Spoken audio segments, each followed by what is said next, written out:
injured as a result of other people's negligence for over 50 years here in South Florida. If you get injured as a result of somebody else's negligence, it can be a car accident, it can be a slip and fall, medical malpractice, negligent security. If somebody else's negligence caused an injury to either you or one of your loved ones, give us a call. Our phone number is on our page, our website is on our page, and our email addresses are on our page. Please give us a call for a free consultation. We'd love to help you. Let Zach and I protect your rights. Hey, it feels incredible.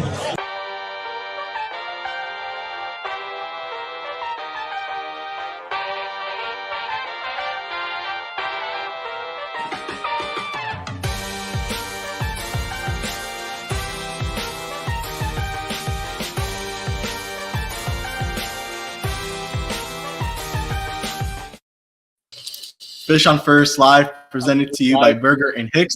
As you can see, Noah, Isaac, myself, and Eli here, and we have a very special guest, super subscriber Willie. Willie, what's up? We're excited to have you on. Thanks so much. I am. All right, we have a lot to talk about today. Sixto today pitching a spring training game, hit 99. We have some injuries, unfortunately, with Yuri. We'll talk about Eddie, and then we'll preview the spring breakout game. And all right, let's get it going. So, Isaac, Sixto hit 99. You were there with Eli and Noah. What were your thoughts? Yeah, Eli and I were sitting in the stands enjoying Sixto from up close, and it was very fun to see. This guy, he came in. We had tempered expectations, obviously. He had slowly gone up in velocity each of his last 3 outings, and this time was his best one in terms of innings pitched and velocity. He reached 98.8 miles per hour. He even started his own 163 double play. So you guys will see on the screen here, he was locating both his pitches, his fastball and his changeup very well. Separation between the two pitches were about 10 miles per hour.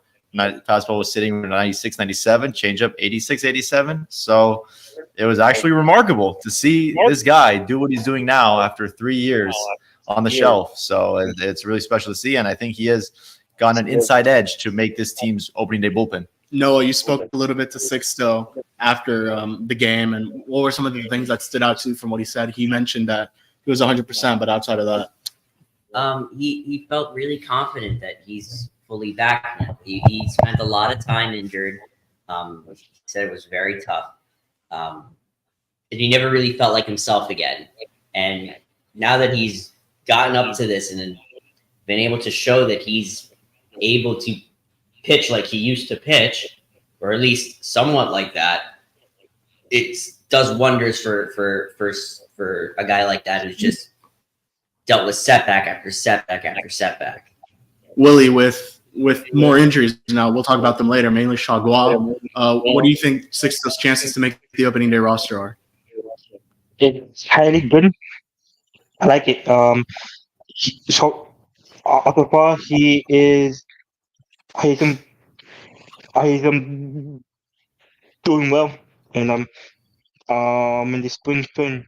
So yes, he is.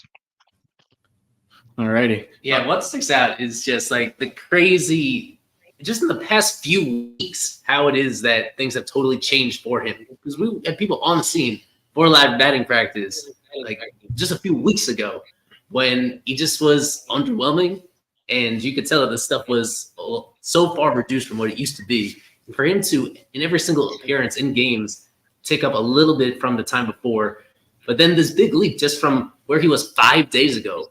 Not only like the velo coming back and being several ticks higher than it used to be, but also commanding that stuff as well, especially in that first inning that he threw today. Yeah. Like that was pretty close to perfect with what he was spotting it and the velo he was getting and the way that he was using his changeup as well. And today he actually didn't use his curveball, and I think that's kind of for the best. It's not. I don't think it's really going to be a difference-making pitch for him. And if he's going to be a reliever, you could get by mostly as a fastball changeup guy if the fastball is a plus pitch again, and if the changeup is kind of consistent. So this morning, as of like 12 hours ago, I thought he was still going to be on the outside looking in, but this is how dramatically things have changed for him. And this is like, I just want people to appreciate how special this is for somebody to make this kind of change in a matter of weeks after going 3+ years without doing much of anything. It is kind of, you just got to give a lot of credit to him for kind of earning it. And now, especially as we'll talk about with other injuries on the roster, they just don't have a whole lot of alternatives anyway. So he's out of options, and they're not like in a position where they should worry about. Where I think he's done at this with this one outing. That goes a long way towards getting close to clinching it, just because of what's happening around him and the fact that so many guys are a little bit behind schedule. Yeah, the one other thing I think is worth mentioning is the fact that he's finding success. It's not just, he has the velo, it's back. No, he's finding success and it's working out for him. I don't think he's a lot of single run and he have a couple hits or two, but aside from that, he's finding a lot of success. But as Eli mentioned, we do have some injuries to get into. We'll start with the most recent one before going to Yuri. We'll talk about JT Chagua, who came back, he pitched in the game, just didn't look like himself, and he is going to now go to a specialist. Isaac, how big of a loss is this for the Marlins? I know he got off to a good start in 2023, but really began to struggle after his injuries. Yeah, it's a shame because they are sort of running low on right-handed relief options. It was Skip pretty optimistic that Chagua would be ready for opening, maybe not be throwing a few innings out of the gate, but he was going to be ready to crack that 3-day rotation given the late start to spring for him, given the neck spasms. But Eli and I were covering that game, his first Grapefruit League appearance, and it was very bad in every facet of his game. His velocity was down, his spin rates were down, he gave up hard contact, he was not locating anything. And right away, we sort of saw that was not going to work. And so he did go see a specialist. We'll have updates for you this week, probably on Friday. But yeah, he's someone, I think his injury pretty much single-handedly maybe opens the door for Sixto Sanchez because, it's sort of similar type, hard sinkers. We'll see. But yeah, Chagua news is a little bit disheartening for sure. Yeah, and I found out today it's likely related to his previous injury he suffered back in 2018. Apparently, he has a herniated disc in his neck, and that's not something that's like very easy to get over. So probably it's just bring up right now, but you hope he gets better with that soon. But that's not something that can be healed very quickly. Willie, you follow the Marlins pretty closely. What are some names, relief options you think would make sense to add on to this opening day roster if Chagua is indeed out? And maybe it comes to a surprise that Sixto at the end of the day is DFA. What about Max Meyer? Max Meyer. I say, Max Meyer. I see that one have a good open option. That and how about Matt? Matt Andres. Yes, Matt. Yes, down too. Yeah. He was recently cut from big league camp, but I agree with you on Max Meyer, Willie. I definitely think that obviously he's coming back from Tommy John. He hasn't played in the major league since 2022, and if they want to sort of ease him in back into big league action, I think what better way than to have that dominant right-handed option out of the bullpen. He can give you multiple innings as he's shown in Grapefruit League action. He can strike out the side whenever he wants to with a couple of amazing sliders. So I'm totally with you on that, Mr. Willie. The other injury was Yuri Perez, who suffered, I think it was just more of a precautionary thing, as always said, with his nail once again. I think it came off the last time, and it wasn't very comfortable for him to throw his secondary stuff. And well, today after striking out one, he walked two and really started to struggle there. Noah, you were there. What did Yuri say? So Yuri actually showed us his fingernail. Yeah. They've cut it back now. It broke the fingernail in half the first time, and he wore a fake fingernail over it in his last appearance and didn't throw the slider, which is the pitch that is that he feels it the most on. And this time he tried doing it, and he felt like the nail was coming off today. So that was the discomfort. And so today they cut back the nail, and hopefully he should be good going forward. We don't know, and you hope he is, because at this point right now he is needed. Yeah, you mentioned how much he's needed. You first lose Braxton. He's probably going to be out for a week or two, worst case. Then you have Edward Cabrera, who you now lose, and now possibly Yuri. So it's 3 starting pitchers that are already down for Miami. Isaac, what are some options? Even Max Meyer, who if another guy does go down into that goes into the IL, someone like Yuri, which is unlikely, but if it does end up happening with Edward as well, I mean, how much does this open a possibility for someone like Max Meyer, who was reassigned the other day? I think with Cabrera, that is pretty much a guarantee that he's not going to be starting the season in the rotation anyway. With Yuri Perez, I find it very hard to believe that he's going to have enough time to ramp up again after just throwing, I think it was 14 pitches today, to be ready for opening day either. So they did just option Max Meyer to AAA Jacksonville. I think it's a long shot. I think they're going to be careful. I think they would rather go a Brian Hoeing, Declan Cronin route rather than bring him back. I'm not saying that's the right move, but I sort of smell that happening. Maybe a Devin Smeltzer, all your favorite guys. So, yeah, I think there's definitely a couple of slots open for guys like that, including Max Meyer. And sorry about the signal. We see the comments with Alex Ferrer, and we saw someone else. Yeah, aside from that, you still have Yoni Chirinos if you need a starter. He's been stretched out. I believe Soriano, they mentioned they were going to try to do that. I haven't seen it, obviously, but you still have Vladimir Gutierrez. I mean, you have a lot of options. So it really comes down to just who do you want to use and who do you think is most prepared to enter, the opening day lineup. But we mentioned it quickly. Edward Cabrera, Noah, he goes down once again with, I believe it is his shoulder impingement. How did he sound? It felt like the MRI wasn't as bad as it seemed originally, especially given his Instagram story. From the tone of what's being said, it seems like the news is better than they thought it was going to be. And he's supposed to throw tomorrow, I think. He's going to try and throw tomorrow, and they're going to see from there. That's what Skip was saying, that you can't really give an estimate until he sees him throw again. And if he's feeling all right, then he's feeling all right. If he's not, then we got a problem. But it really all hinges on how he's feeling after throwing tomorrow. Yeah. Willie, how big of a loss is Edward Cabrera for the Marlins, especially with how good of a spring he was having early on? It's tough loss because I have one less right-hander. Like I have all big lefties now. Park, Weathers, and Terradis as other. Yeah. So yeah, I'm going to put together an article on that because last year they almost set a new franchise record for having most lefty starts in a season for the Marlins. They had obviously Braxton and Luzardo throughout almost the entire year, and there were a handful of others in there. Overall, it was like 71 out of all their games were started by lefties. The franchise record is 72.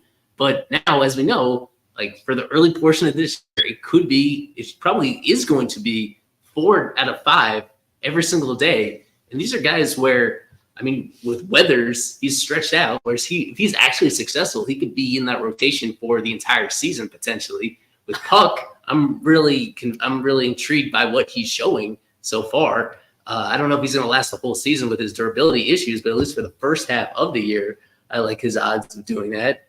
And then, what's the rumor that we had? Dylan Cease has just been traded to the Padres. Great. Wow. Dylan Cease to the Padres from Jeff Passan. That's going to be a haul. Wow. Mm. I mean, the fact that thank God, now we can talk. No, you have something to talk about. Yeah, I was going to say. I guess the good thing is in this case we'll get the package soon, but Yankees weren't including Spencer Jones, and you got to think the Padres are giving up a couple top prospects in their system. But while that package comes in, let's keep talking about the great Miami Marlins. I think the last injury we'll touch on real quick. No, and you saw his bullpen today was with Brax. He, I believe, threw kind of like a 2-inning simulation. Just take us through what you saw. I don't know if you spoke to him after. What did he say? And where do you think he's at right now? Brax looked good today. From the coaches I spoke to and what Skip said, he's on track to what they thought when he first got injured. He's not going to be ready for opening day. That we knew already. How long after opening day until he's ready, that remains to be seen. But he made good progress today, and that's encouraging. Yeah, definitely. And you just hope this ends up being a week or two absence for Brax, especially given that I mean, you're already going to lose Edward. We don't know what the status of Yuri is, but we are now at 14 minutes. Okay. Let's just talk a little bit about some of the position players that have kind of stood out late. Don't do that again.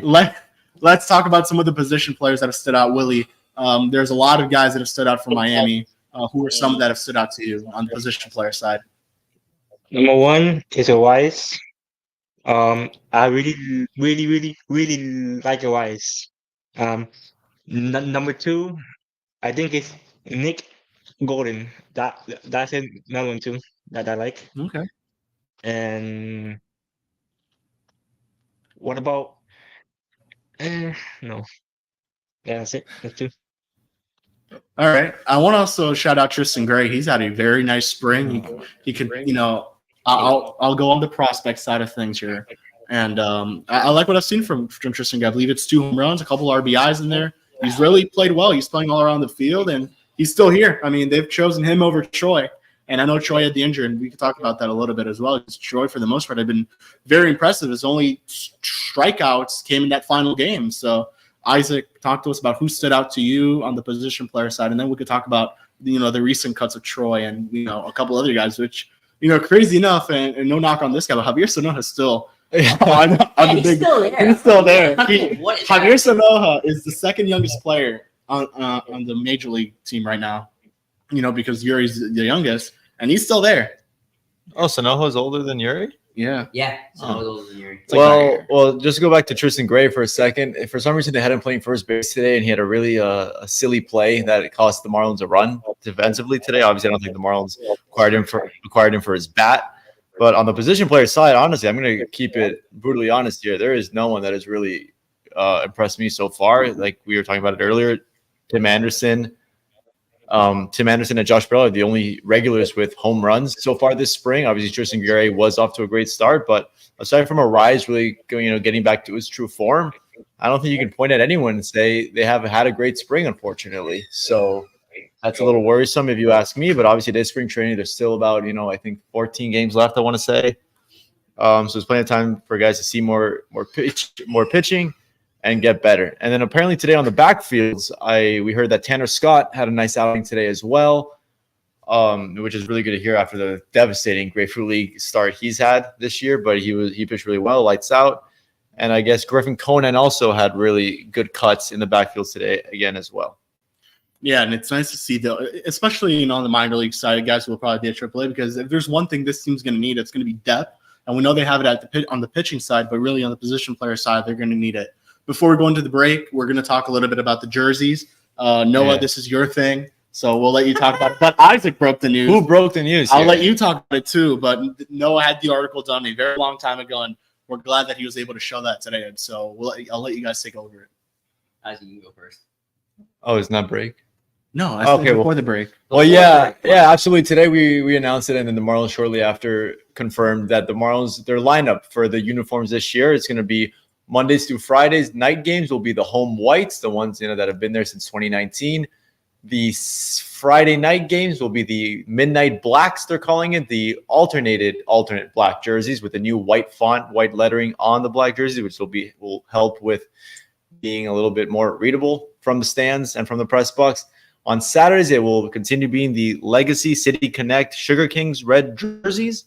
And then on Sundays, you guys finally got what you wanted, the Miami blue jerseys, the ones that they've been wearing in spring training since 2019. I think a lot of fans are really excited about that. You wear the blues, you never lose. And they will also be wearing those blue jerseys on Monday through Thursday when the game is at home during the day. So day games Monday through Thursday, big blue, and on Sundays blue, Friday blacks, Saturday red, and Sunday's blue again. That was it. I'll go to Willie before I go to Noah quickly to get him involved here. What are your thoughts on the jersey rotation? I would assume your favorite jersey is that new blue one, but just what are your thoughts?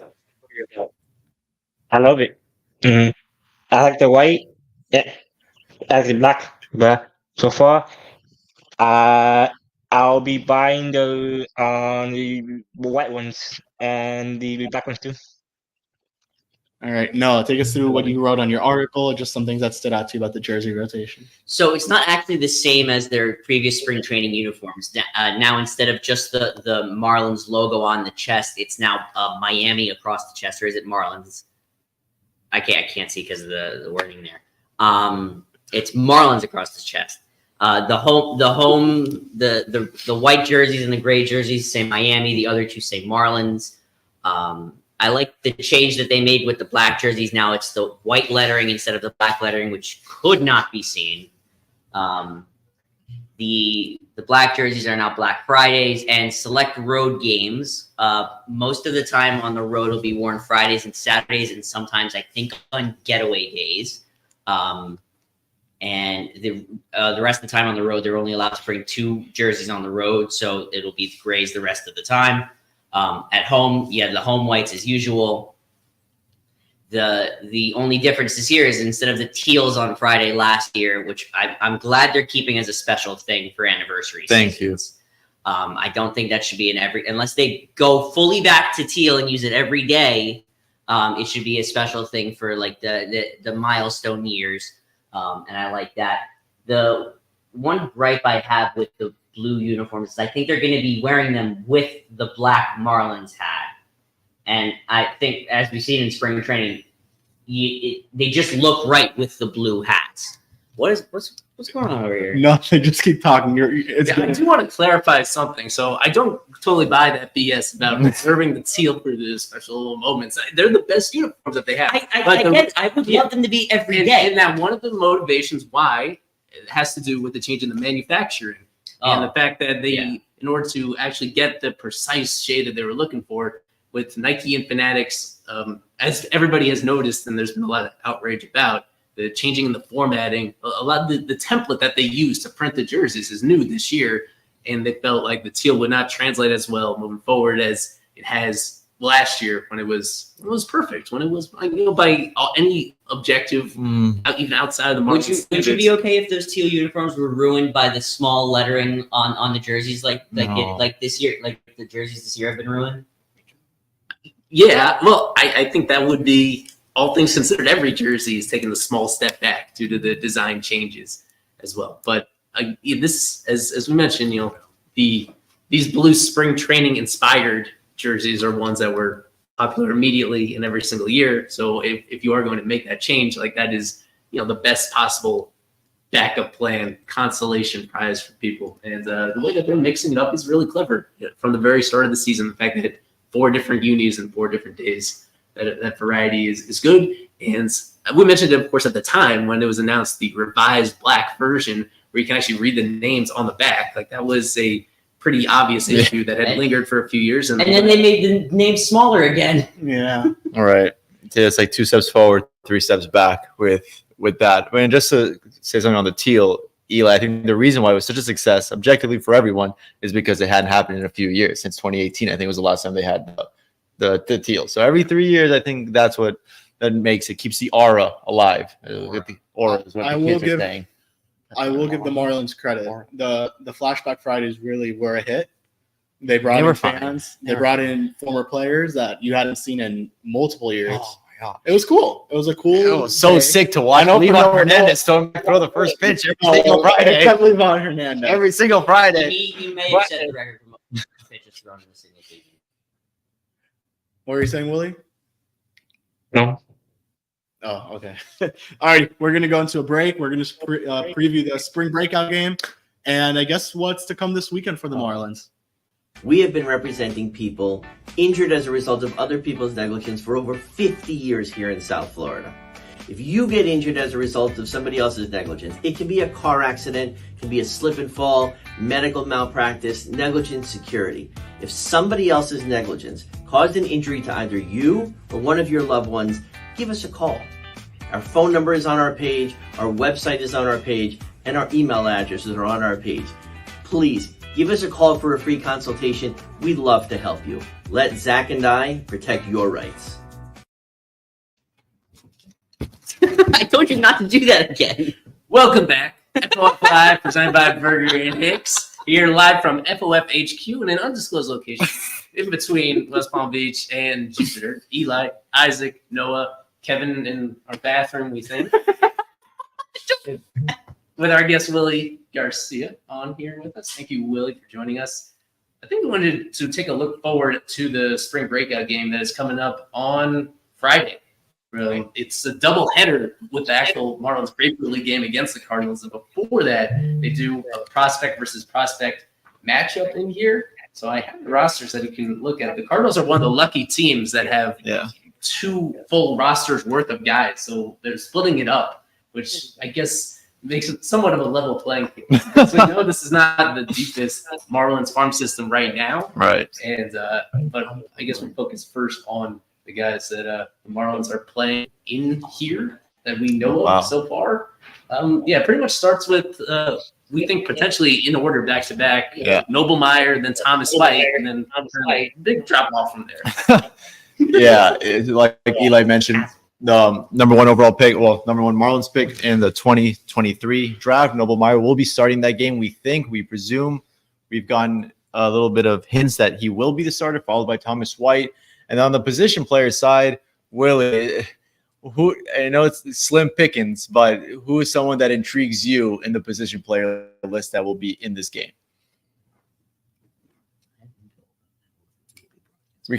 You're muted, I think. You're muted, Willie. You're muted. Yeah, you're good. I want to see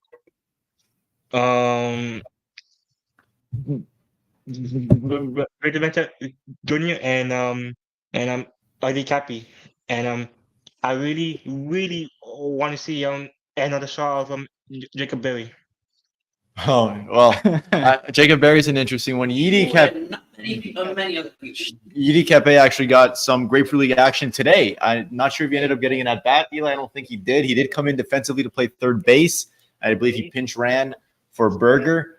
But it was interesting to see Yidi Kepe. The Marlins have had a lot of those lower-level minor guys get some ABs, including Jordan McCants the other day, and Yidi getting some defensive time today. And then the other one that you mentioned, Victor Mesa Jr., the Marlins giving him a lot of attention on social media. He was recently in the most recent round of cuts from Big League Camp. It will be great to see him there. He's the only one on the 40-man roster that's in this game. No, I thought I found that interesting. But yeah, Jacob Berry. Troy Johnson? No, he's no, not. That's the whole thing. Ignore me. So yeah, Jacob Berry, switch hitter. What do you like about Jacob Berry?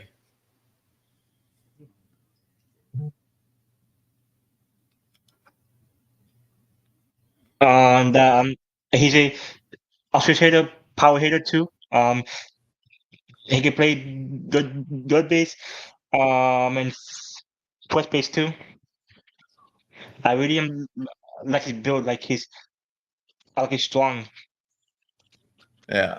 I'm excited to see the international guys. You know, you have Fabian Lopez, Andres Valor. Those are guys you just don't ever get many looks at from the DSL. So I'm excited to see what they bring. On the pitching side, Evan Fitter is someone who Eli's very high on. He had him as pitcher of the year last year. But Juan de la Cruz is a good opportunity for him. Very young guy. I think he may be the youngest guy here, along with Valor and Lopez. So he's going to get a very good opportunity. He's one of their better pitching prospects, someone who we ranked in our top 30. Along with that, I guess Joe Max is going to get a good look. Hopefully he gets it going because, man, has he struggled offensively. Aside from that, it's interesting you mentioned Joe Mack instead of Will Banfield, who's actually in Big League Camp. He still is in Big League Camp too. He's played in almost every game. He has played a lot behind the plate. He actually really got into one today offensively. He drilled one to the center field wall. Roger Dean Chevrolet Stadium is a very tough stadium for anyone always blowing in to hit the ball out of. But yeah, Will Banfield has been a present. I believe we'll see what happens with Kirk Casale, but I think Will Banfield's fair to say he's probably the next catcher up. So we are looking forward to him. And the other relief pitcher I'm really intrigued to see, and who I think we all think as a group has a good chance at cracking the opening day roster, is Anthony Maldonado. Yeah. Especially with all of the injuries happening to the Marlins pitching staff, starters and relievers. Maldonado has breaking pitches in all of the minor leagues, and he's shown it in Grapefruit League action. He has really opened my eyes so far this spring. Do you feel the same about Anthony Maldonado? Yes, I really like him to make it open. I really think that him, Gaska, Naughty. That'd be Already, good yeah. punch. Yeah. Yeah, I should clarify what happens, what is still ongoing with Huáscar Brazoban. One reason why there isn't more wiggle room in this bullpen, aside from the injuries, is because he's still having visa issues. He's still not in the DR. He's still in the Dominican Republic, doing his best to stay ready over there. The Marlins, of course, have their own academy in the DR to help get him physically ready, but there's no substitute for actually appearing in games and facing the drop off between facing those teenagers in the DR and live batting practice potentially versus actually appearing in Grapefruit League games against major leaguers. Once he ever gets over here, there's still going to be some period of time that he needs At to least 2 ramp weeks. up. I think at this point he's going to start the season Thank either in an extended spring training or in AAA. I agree. Yes, I think I've come around on that. It's so funny when I say it. Because no shit. Yeah. Even though the team won't rule it out completely at this point, it is just a math problem of facing him at this point, and you got to feel for him. And whatever circumstances around him have had this happen now multiple times in his career, including last season. Last season he was pushing it, and that was when he reported on around March 1st last season. So it just shows you, unfortunately, you just hope that you assume it's going to get settled at some point relatively early in this regular season, but just the fact that it's gone on this long is pretty unusual. Yeah, the way I would add it up is that once he does get here, I think you have to give him at very best 10 days before he faces game action in the minor leagues or an extended spring training, like Noah said. So that's 10 days of a couple of bullpens, a live BP or two, and then you get into extended spring training. And so, even if he came in tomorrow, which I don't think he will be, it's pretty much out of the question that he's going to be helping the Marlins in early April and late March. So, yeah, Kevin. Yeah, before we move on, I do want to ask you, Isaac, because you spoke to Skip about the spring breakout game. He had kind of mixed feelings about it, where in the case that, it's good exposure, because I think some of these games are also going to be, I think, on ESPN and MLB Network. And I think this is the first one that will actually be played, to inaugurate this spring breakout thing. So what were Skip's thoughts? You kind of had mixed feelings about it just sort of shows what kind of great guy Skip Schumacher is, the Marlins manager. He mentioned, obviously he's a former player, and he was not ever considered a top prospect. He was never the Noble Meyer guy. He was never the Christian Yelich type prospect. But guess what? He made the major leagues, and he had a great career in the major leagues. So his thought behind this prospect game was that, hey, you know what? Yeah, these 26 guys are there, however many there are.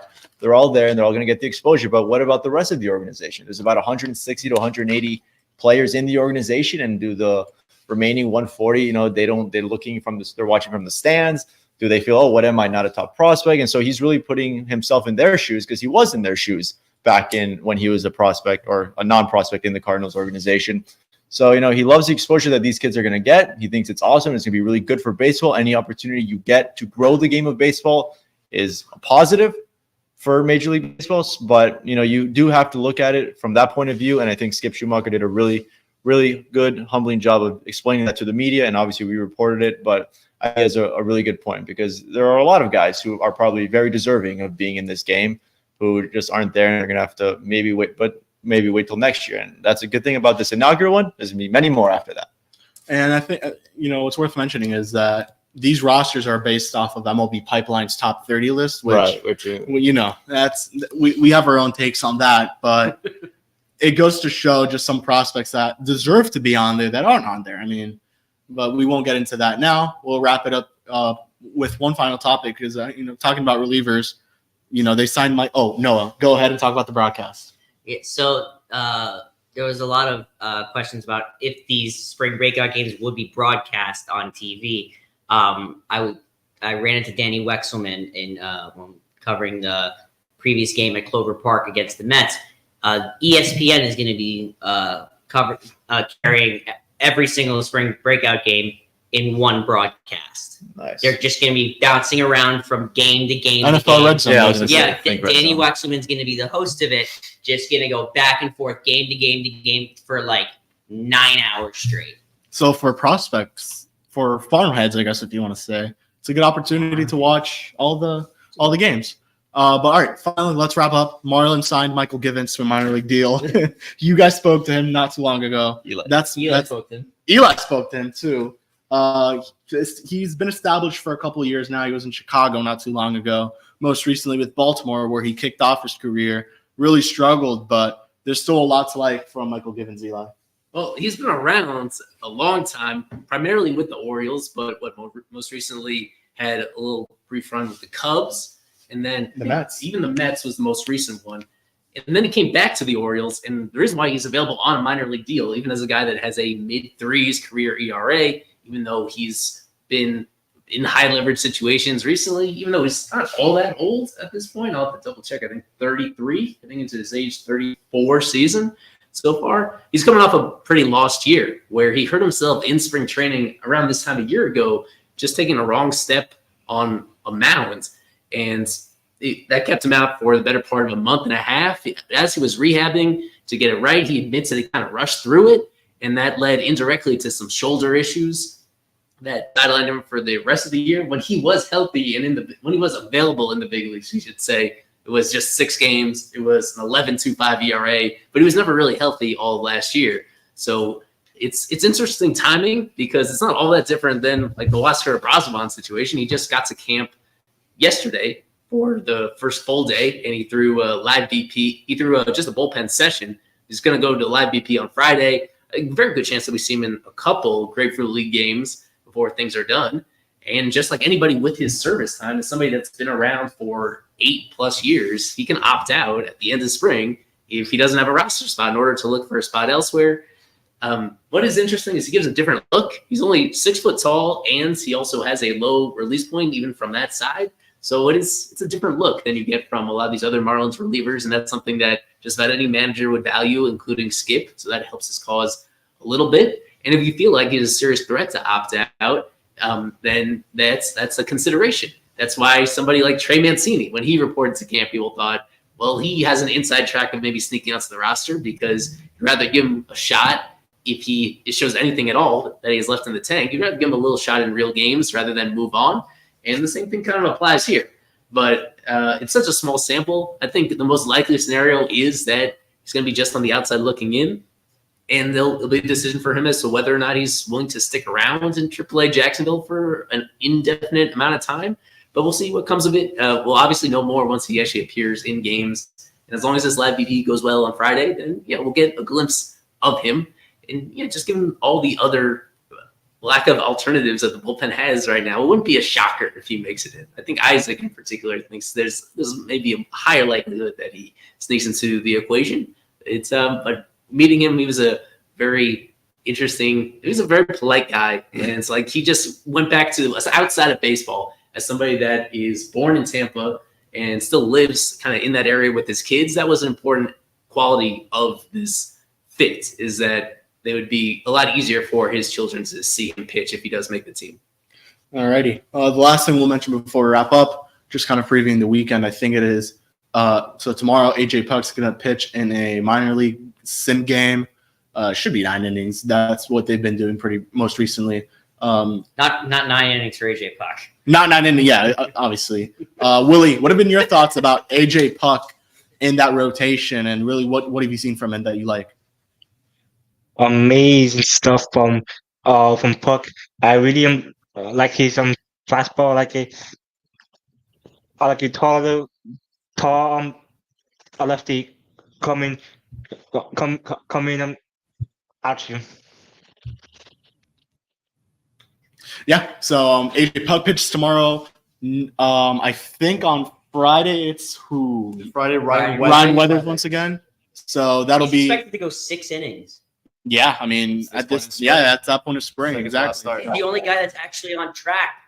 We'll be there for Fish on First for all this weekend. Yeah, and I just wanted to give this overview of what's left on this spring training schedule. Yeah, not much. There's not a whole lot left after this. This is the second to last off day of spring, and of course, one of those is the spring breakout game that's upcoming. There's, I think, is there any split squads left? No, just for other teams. That's split squads. On the 19th. Split squad. We have a split squad double header on Tuesday. You had a Marlins game at 1:05 and at 6:05. And I think I'm covering both. So that's going to be a long day for me. Yep. So, alrighty. Anything else from you guys? Any other news notes that we should? No, just don't forget to skip opening day, March 28th. No, you don't skip opening day. You skip everything else shit. on opening day. Shit, you're right. This is why he's not part of the Marlins marketing team. Yeah, right. I don't like marketing. But no, don't forget to skip everything you have. Be at opening day, Lone Depot Park. Your Miami Marlins will be taking on the Pittsburgh Pirates, who have an interesting back end of their bullpen in Aroldis Chapman and David Bednar. We can talk about that another time. But thank you very much, Willie, for joining us. It was a good stream. Yeah, as always, make sure like and subscribe, super subscribe, super sub. And us here at Fish on the First will have you covered this whole weekend. A lot of content. Eli and I will be out there in the backwoods tomorrow watching AJ Puck and every other minor leaguer. So yeah, from here, from Noah, Isaac, myself, Eli, and Willie, we'll see you guys next week, Wednesday. Peace out. And as always, go Fish.